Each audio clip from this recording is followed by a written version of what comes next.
ama isokwa. Ndị nne m ama isokwa.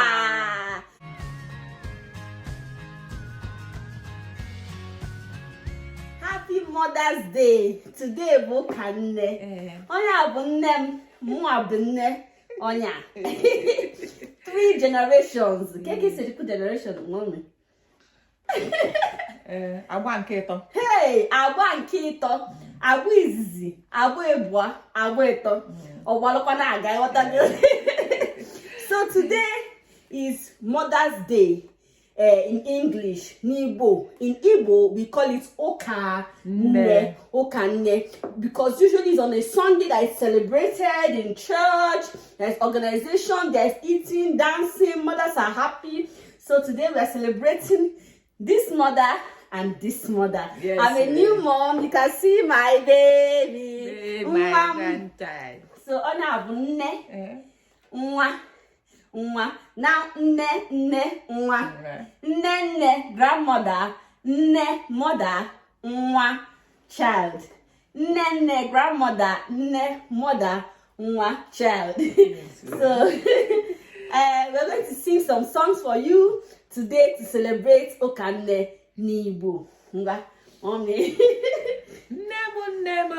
Ezigbo nemo. Nemo.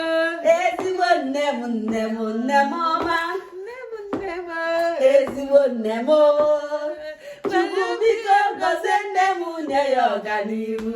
Oh, nemo. Ezigbo nemo. Nemo. Ezigbo nemo ma. Nemo.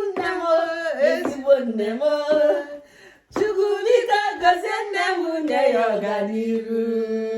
Nke a amaka, it means my mother. God please bless my mother and give her progress. Onye tala ahụhụ ahụ, Chukwu biko goziele m nne m ezigbo nne. Oyoyo nne na-amaka, Nne na-atọ ka ofe egusi. Na-amaka, nne na-atọ ka ofe egusi. Na-amaka, nne na-atọ ka ofe egusi. Na-amaka, nne na-atọ ka ofe egusi. Wow!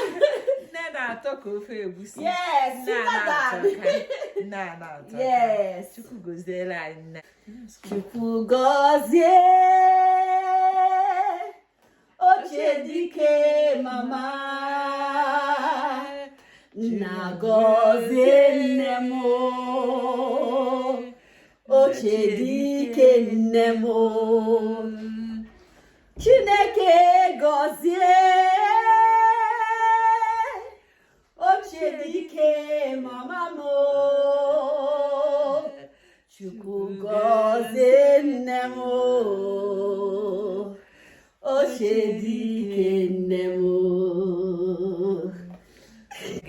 Ọ bụrụ ma nwa onye ga-enye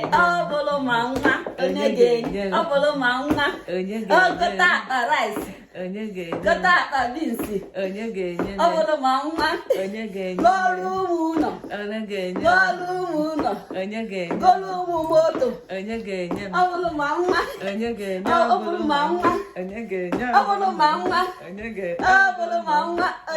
gụta akpa rice, gụta akpa beans. Ọlọrụ ụmụ ụlọ, ogonye egwu akpa, ogonye egwu moto.